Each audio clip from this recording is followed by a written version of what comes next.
Hello everyone. I hope you're all doing well. This is Preeti here, and this channel is all about management topics in detail and some interesting facts related to it. So, I believe that if you set your goals and just take the first step with faith, the rest is yours. Wishing you all the best for your future. Let's get started. So this is my first video, so I'm going to cover the topic Introduction to Management, which is part 1 here. So under part 1, we are going to cover what is management in simple terms, why it is an art, a science or a profession, what are the importances of management, what are the definitions of management according to great scholars, what are the management concepts, what is a pyramid of strategy with example, what are the characteristics or features of management, and some interesting facts. If you are starting a new business, what we should remember. Coming to the term management. The term management means the deployment, which is arranging or forming, and the manipulation, which is nothing but control of 4 resources, namely human resources, financial resources, technological resources, and natural resources. So, in simple terms, it is the forming or arranging and controlling of 4 resources. Why management is said to be an art or a science or a profession? Let's have some justifications. Why management is an art? Because it is creative, practical or industrial knowledge is applied, personal skills are there, ability to improve through constant practice, and it's a result oriented approach. Because of these reasons, management is said to be an art. Why management is a science?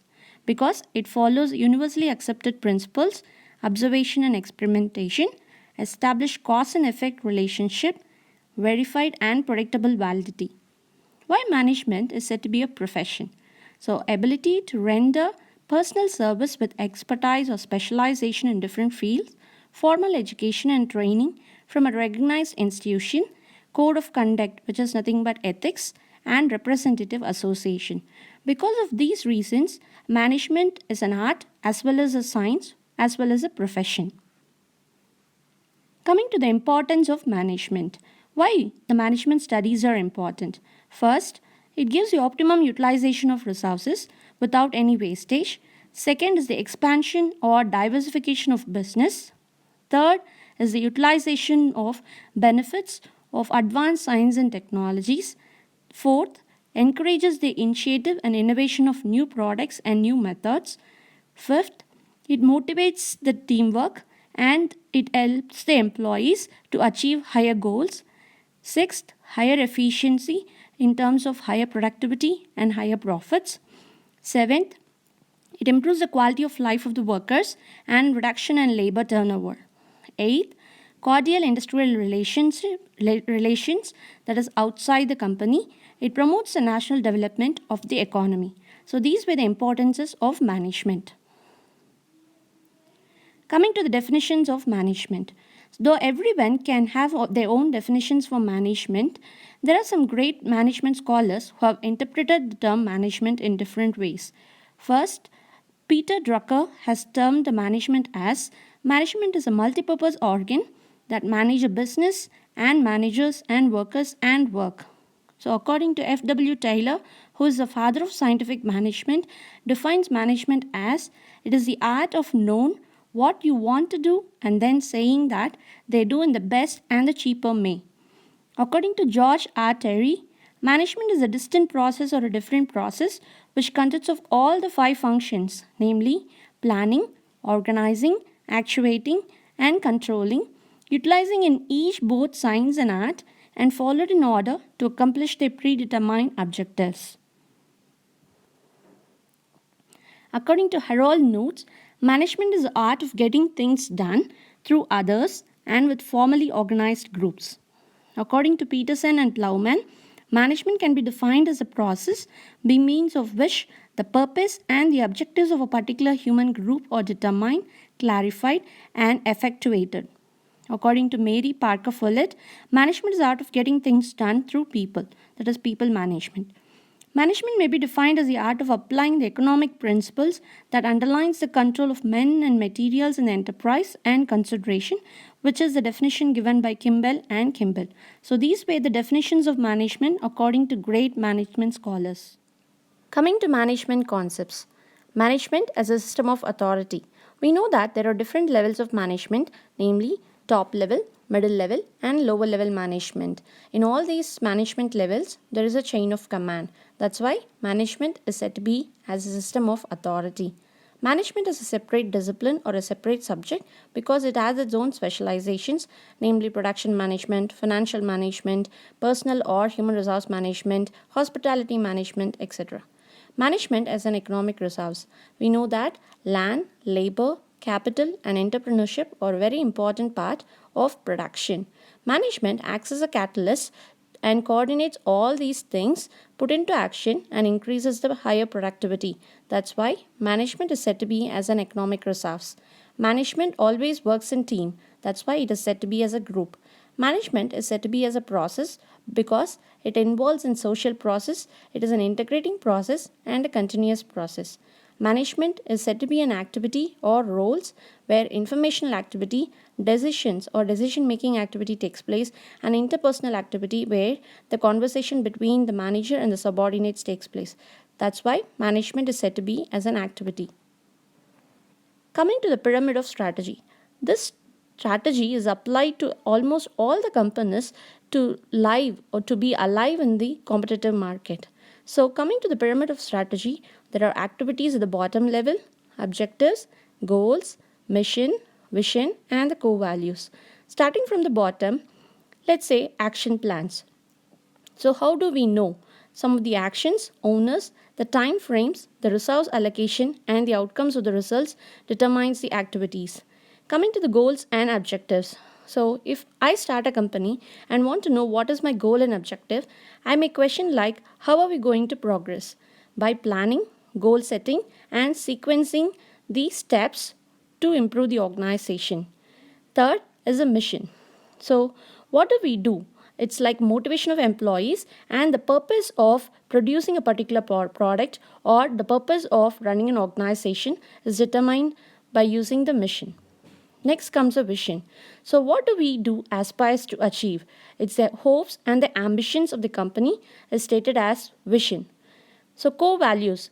If I want to know what are the core values of my company, I can ask what do we stand for? It explains about the ethics, the principles, and the beliefs of the company.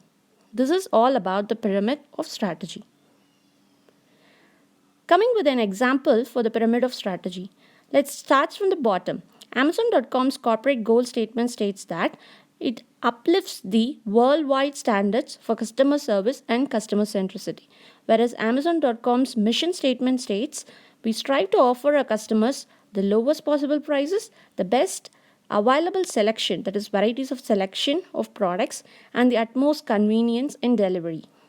Third, Amazon.com's corporate vision statement states that to be the Earth's most customer centric company where the customers can find and discover anything they might want to buy online. Whereas Amazon.com's corporate core value states it's a customer's obsession, like want to buy something, frugality, bias for action, ownership, high bar of talent, that is, employees, and innovation of new products. So, these were the Amazon's pyramid of strategy. Coming to the characteristics or features of management. Management is said to be universal in nature because the term universal means that it is common. So, the manager, whether he works in any organization, any role or in any department, he has to follow the ethics, which is nothing but the principles, procedures, and the policies of management. That is why management is said to be universal in nature. Management is a multidisciplinary subject, which means it includes social sciences like psychology, engineering, mathematics, statistics, etc. So, management is multidisciplinary. Management is intangible.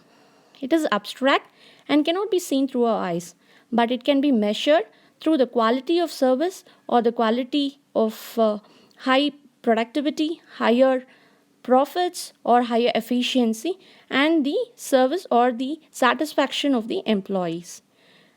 Management as the efforts of a group.